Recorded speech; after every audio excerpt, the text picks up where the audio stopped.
There is an indefinable, mysterious power that pervades everything. I feel it, though I do not see it.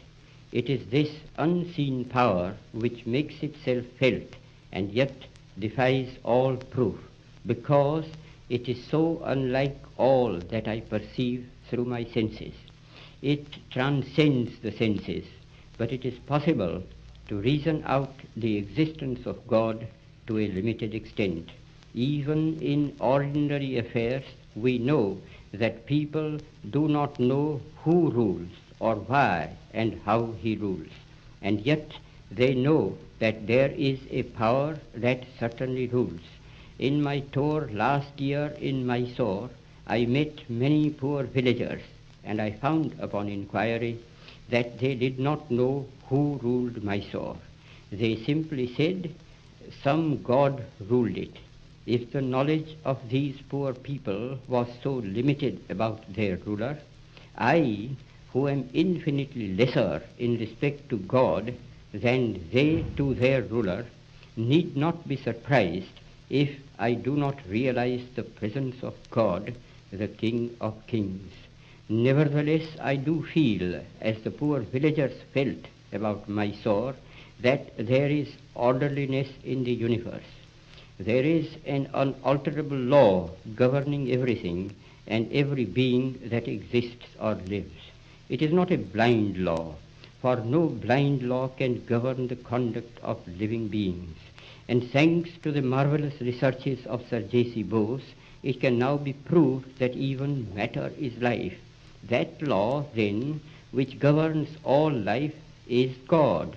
Law and the lawgiver are one.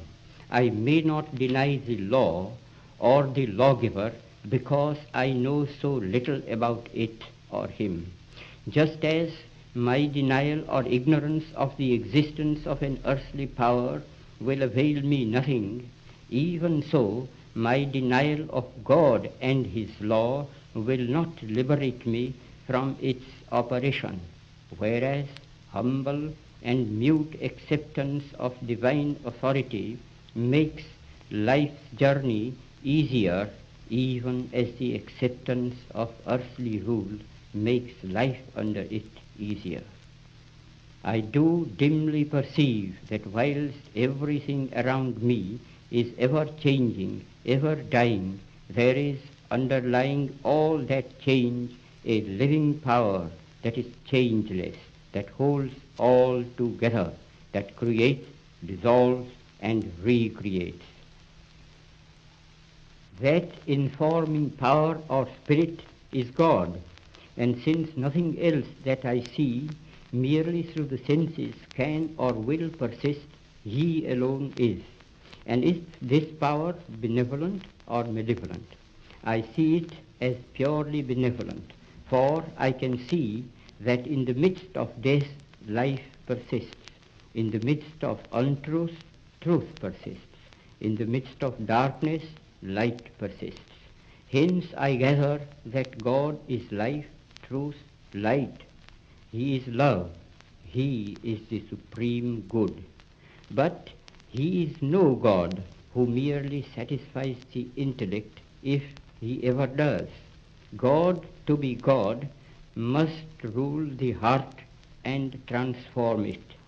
He must express himself in every smallest act of his votary. This can only be done through a definite realization, more real than the five senses can ever produce. Sense perceptions can be and often are false and deceptive, however real they may appear to us.